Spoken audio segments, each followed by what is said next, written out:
Hello student.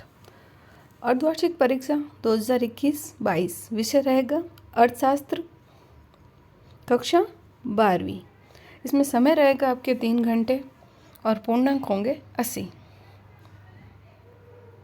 निर्देशों की पालना करते हुए हम चलते हैं हमारे पहले प्रश्न की तरफ। प्रश्न पहला, सही विकल्प चुनकर लिखिए।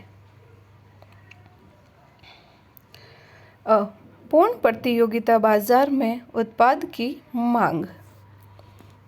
ब है, राष्ट्रीय आय की आय गणना पद्धति में निम्न घटक की गणना होती है। स है, सबसे कम मांग की लोच वाली वस्तुएं है। इन सब के चार ऑप्शन दिए गए, इनमें से एक करेक्ट है, वो हमें बताना है, जो कि इनके आंसर होंगे और आंसर हम आपको बताएंगे वीडियो के लास्ट में। द है, भारत के केंद्रीय बैंक। ई है, अप्रत्यक्ष कर का गुण है। प्रश्न दूसरा, रिक्त स्थान की पूर्ति कीजिए। यहाँ आपको 5 वाक्य दिए गए, इनमें कुछ रिक्त स्थान है जिनकी हमें पूर्ति करनी है। प्रभाव, पूर्ण मांग बढ़ने पर रोजगार का स्तर रिक्त स्थान है। तो इनके आंसर हम देखेंगे वीडियो के लास्ट में। प्रश्न संख्या 3, सत्य एवं असत्य बताइए। यहाँ कुछ वाक्य दिए गए हैं जिनकी हमें पहचान करनी है कि कौन से सत्य हैं और कौन से असत्य हैं। रोजगार के सिद्धांत का प्रतिपादन सर्वप्रथम मार्शल ने किया था। इस तरह के जो वाक्य है इनकी हमें पहचान करनी है कि सत्य है या असत्य। प्रश्न संख्या 3,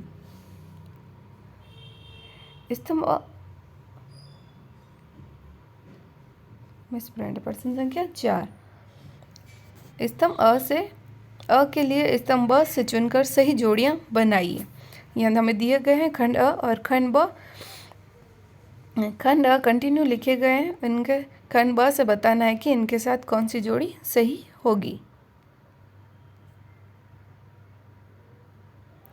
एक वाक्य में उत्तर दीजिए। पहला प्रश्न है, एक अच्छी कर प्रणाली की एक विशेषता कौन सी है। तो इस तरह के वाक्य दिए गए हैं, इनका उत्तर भी हमें एक वाक्य एक शब्द में देना है। नेक्स्ट क्वेश्चन है हमारा प्रश्न संख्या 6, पूरक वस्तुएं जी किन्हें कहते हैं, उदाहरण लिखिए। 6 का सेकंड है, मांग के लिए नियम की किन्हीं 2 विशेषताओं का वर्णन। नेक्स्ट है हमारा प्रश्न संख्या 7, राष्ट्रीय आय की परिभाषा लिखिए। अन्यथा आप लिख सकते हैं कि भारत में राष्ट्रीय आय की धीमी गति से वृद्धि के 2 कारण बताइए। नेक्स्ट है हमारा प्रश्न संख्या 8, घाटे के बजट को समझाइए। समग्र मांग से क्या आशय है। प्रश्न संख्या 9, मुद्रा प्रसार किसे कहते हैं। अब दिया हुआ अथवा में, प्रश्न संख्या 9 के अथवा में है व्यापारिक बैंकों के 2 आधुनिक कार्य। नेक्स्ट हमारा प्रश्न संख्या 10, फिशर के निर्देशांक का सूत्र लिखिए। विस्तार के 2 गुण बताइए। प्रश्न संख्या 11, व्यवशिष्ट एवं समशिष्ट अर्थशास्त्र के 4 अंतर।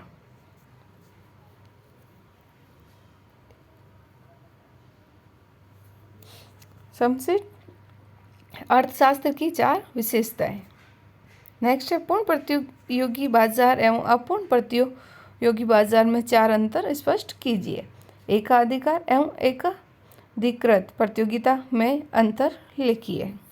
नेक्स्ट है प्रश्न संख्या 13, एक अच्छी मुद्रा पदार्थ के आवश्यक 4 गुणों का वर्णन लिखिए। अन्यथा आप लिख सकते हैं कि रिजर्व बैंक के कार्य कोई 4। प्रश्न संख्या 14, व्यापार संतुलन और भुगतान संतुलन में अंतर लिखिए। इनके भी अंतर बताने हैं कोई 4।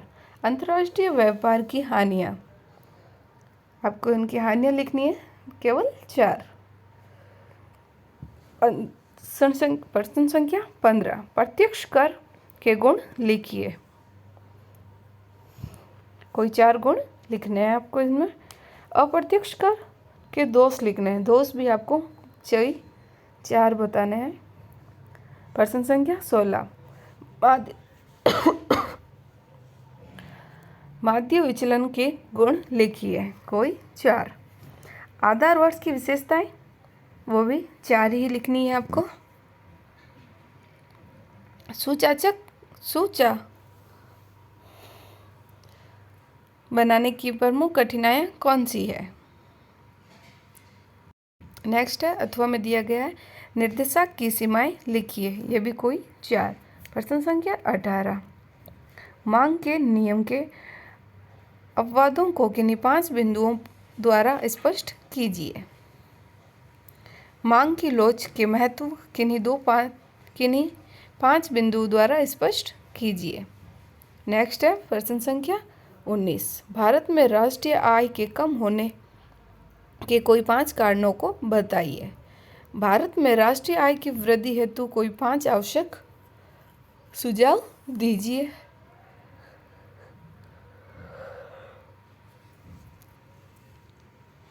नेक्स्ट है प्रश्न संख्या 20, किन्स के रोजगार के सामान्य सिद्धांत की विशेषताएं किन्हीं 5 बिंदुओं के आधार पर बताइए। प्रश्न संख्या 21, बजट सरकार के वित्तीय प्रशासन का केंद्र बिंदु है। इस आधार पर बजट के कोई 5 उद्देश्य लिखिए। इसके अथवा में दिया गया है, सरकार के घाटे के बजट का देश की अर्थव्यवस्था पर पड़ने वाला प्रभाव किन्हीं 5 बिंदु के आधार पर स्पष्ट कीजिए। नेक्स्ट है प्रश्न संख्या 22, निर्देशांक आर्थिक पैरामीटर होते हैं। इस कथन के संबंध में निर्देशांकों का महत्व किन्हीं 5 बिंदुओं के आधार पर बताइए। ये क्वेश्चन बहुत इंपॉर्टेंट है, अर्थशास्त्र के प्रश्न पत्र में कई बार पूछा जाता है। अपकिरण के उद्देश्य लिखिए कोई 5। प्रश्न संख्या 23, मांग को प्रभावित करने वाले प्रमुख 6 तत्वों का वर्णन कीजिए। वस्तु की पूर्ति को प्रभावित करने वाले 6 तत्वों का वर्णन कीजिए। लास्ट क्वेश्चन है हमारा प्रश्न संख्या 24, निम्नलिखित आंकड़ों से फिर से का आदर्श निर्देशांक ज्ञात कीजिए। ये उसकी सारणी दी गई है यहाँ पे, और ये उसके अथवा का जो क्वेश्चन है। ये कक्षा के 10 छात्रों के लिए ए तथा बी विषयों में प्राप्तांकों की श्रेणियाँ दी गई है। ओके फ्रेंड्स, तो ये यहीं समाप्त होते हैं हमारे सारे क्वेश्चन। अब हम देखेंगे इन सब के आंसर।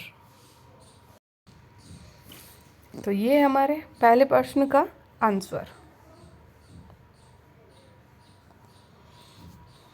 सही विकल्प चुन के लिखिए जो था कि हमारा पहला प्रश्न ये है उसके आंसर। सेकंड क्वेश्चन था हमारा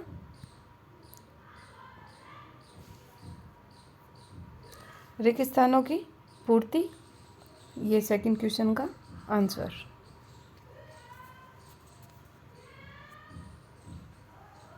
थर्ड क्वेश्चन था हमारा सत्य एवं असत्य की पहचान करना था, ये हमारे क्वेश्चन थर्ड का आंसर है।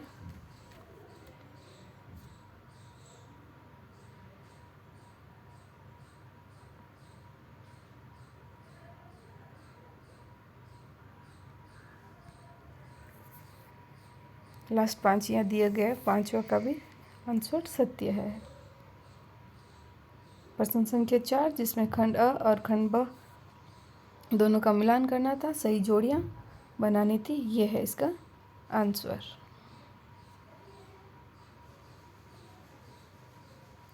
प्रश्न संख्या 5, जिनके उत्तर हमें एक वाक्य में देने थे, ये है प्रश्न संख्या 5 का आंसर।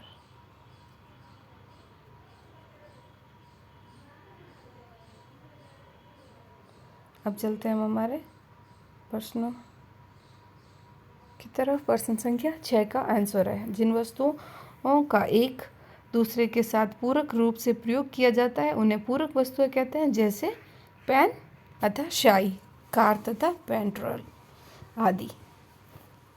ये वो क्वेश्चन है जो उनके मांग के नियम प्रश्न संख्या 6 के अथवा में जो था उसका आंसर है। प्रश्न संख्या 7 का आंसर ये रहा। जो अथवा में दिया होता है ये उसका आंसर है। भारत में राष्ट्रीय आय की वृद्धि की दर कम रहने के प्रमुख कारण है पूंजी की कमी, तकनीकी पिछड़ापन, कृषि पर निर्भरता। बजट, ये उस बजट का आंसर है। प्रश्न संख्या 8 का ये जो अथवा में दिया हुआ था ये उसका आंसर है। नेक्स्ट है हमारा प्रश्न संख्या 9 का आंसर। प्रश्न संख्या 9 का आंसर ये आपके सामने। और ये जो अथवा में दिया हुआ था व्यापारिक बैंकों के 2 आधुनिक कार्य, जमा राशियों को प्राप्त करना, ऋण प्रदान करना। प्रश्न संख्या 10 का आंसर फिशर के निर्देशानुसार का सूत्र, तो ये है उसका सूत्र। और ये जो अथवा में क्वेश्चन दिया हुआ था उसका आंसर। अब चलते हैं हम प्रश्न संख्या 11 की ओर। प्रश्न संख्या 11 का आंसर है इन दोनों अर्थशास्त्रों में 4 अंतर दिखाने हैं। ये है उनके 4 आंसर अंतर। फर्स्ट, सेकंड, थर्ड है सीमा और ये फोर्थ है विश्लेषण। ये जो अथवा में दिया हुआ था समष्टि अर्थशास्त्र की 4 विशेषताएं, ये है इसकी विशेषताएं। इन विशेषताओं को पूरा व्याख्या में के साथ स्पष्ट करके लिखा गया है। अगर आप भी इनको इसी तरह से लिखेंगे तो आपको एग्ज़ाम में आपके पूरे नंबर प्राप्त होंगे। और अपने कार्य को बिल्कुल स्पष्ट करें। प्रश्न संख्या 12 पूर्ण प्रतियोगिता की तथा अपूर्ण प्रतियोगिता में अंतर। यह है प्रश्न संख्या 12 का आंसर। और जो अथवा में था एकाधिकार एवं एकाधिकृत प्रतियोगिता में अंतर, ये उसके आंसर है।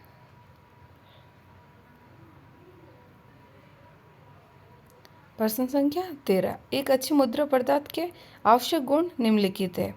सुपरिचारिता, सामान्य स्वीकृति, वहनीयता, विभाज्यता, टिकाऊपन, मूल्य स्थिति। ये नॉट निर्गम, शाख नियम, सरकारी बैंक, विदेशी विनिमय दर का नियमन, बैंकों का बैंक, समाशोधन कार्य। प्रश्न संख्या 14 भुगतान संतुलन तथा व्यापार संतुलन में अंतर। ये उनका फर्स्ट अंतर है। ये उनके अंतर। और ये जो अथवा में जो क्वेश्चन दिया होता अंतर्राष्ट्रीय व्यापार की प्रमुख हानियाँ, घरेलू उद्योगों का हानि, विदेशों पर निर्भरता, राशिपातन का भय, हानिकारक वस्तुओं का उपयोग को प्रोत्साहन। प्रश्न संख्या 15 प्रत्यक्ष कर के प्रमुख गुण निम्नलिखित है। उत्पादकता, मितव्ययित्व, लोचकता, निश्चितता।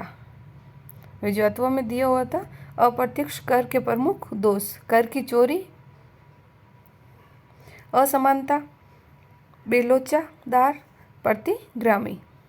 नेक्स्ट है प्रश्न संख्या 16 माध्य विचलन के प्रमुख गुण। तो ये उनके 4 उनके गुण हैं। और ये जो अथवा में क्वेश्चन दिया होता है आधार वर्ष उसकी विशेषताएं। प्रश्न संख्या 17 का आंसर है सूचकांक बनाने की प्रमुख कठिनाई निम्नलिखित है। आधार वर्ष के चुनाव में कठिनाइयाँ, प्रतिनिधि वस्तुओं के चुनाव में कठिनाई, मूल्यों में संकलन में कठिनाई, वस्तु के भार में कठिनाई। अथवा में जो क्वेश्चन दिया होता निर्देशांक की सीमाएं, तो ये है उनकी सीमाएं। प्रश्न संख्या 18 जब मांग का नियम क्रियाशील नहीं होता उन दशाओं में मांग के नियम के अपवाद कहते हैं। और ये उनका 5 पॉइंट लिखे हुए हैं। और ये अथवा में क्वेश्चन जो क्वेश्चन था उसका आंसर। नेक्स्ट है प्रश्न संख्या 19, भारत में राष्ट्रीय आय कम होने के प्रमुख कारण लिखिए। तो प्रमुख कारण है जनसंख्या वृद्धि, कृषि उत्पादन की अनिश्चितता, कुशल श्रमिकों का अभाव, पिछड़ी तकनीकी एवं सामाजिक कारण। और ये जो अथवा में क्वेश्चन था उसका आंसर है भारत में राष्ट्रीय आय की वृद्धि हेतु सुझाव निम्नलिखित। जो सुझाव है प्राकृतिक साधनों का उचित उपयोग, जनसंख्या की वृद्धि पर नियंत्रण, बचतों को प्रोत्साहन एवं पूंजी निर्माण, कृषि का आधुनिकीकरण। नेक्स्ट है प्रश्न संख्या 20 का आंसर। केन्स के सामान्य सिद्धांत की प्रमुख विशेषताएं। तो विशेषताएं: सामान्य सिद्धांत, अल्प रोजगार संतुलन की व्याख्या, आर्थिक समष्टि भाव, गुणक सिद्धांत की व्याख्या, विनियोग महत्व। ये जो उसके अथवा में था उसका आंसर।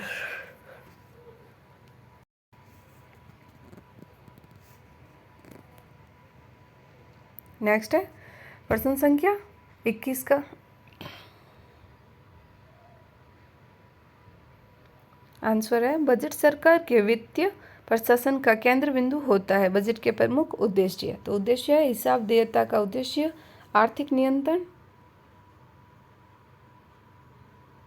आर्थिक स्थिरता, प्रशासनिक कुशलता, योजनाओं से संबंधित।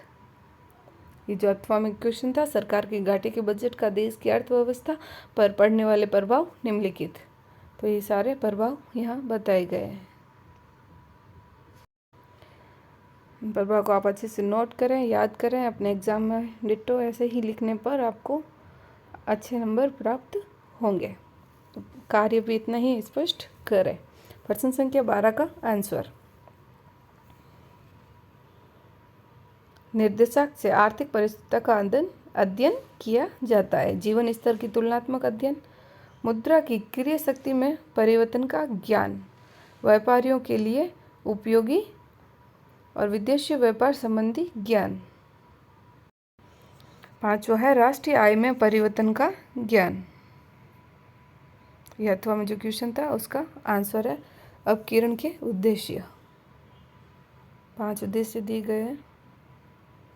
प्रश्न संख्या 23, मांग को प्रभावित करने वाले प्रमुख तत्व। तो उनके प्रमुख तत्व है उपभोक्ता की आय, वस्तु की कीमत, धन का वितरण, उपभोक्ताओं की रुचि, मौसम एवं जलवायु, जनसंख्या। उसके अथवा में जो क्वेश्चन था वस्तु की पूर्ति को प्रभावित करने वाले तत्व निम्नलिखित है। वस्तु की कीमत, उत्पादनों के साधनों की कीमत, स्थानापन्न वस्तुओं के मूल्य, प्राकृतिक तत्व, तकनीकी ज्ञान, कर नीति। और ये हमारा प्रश्न संख्या 24 का आंसर। पूरी सारणी बना दी गई है। आदेश निर्देशांक।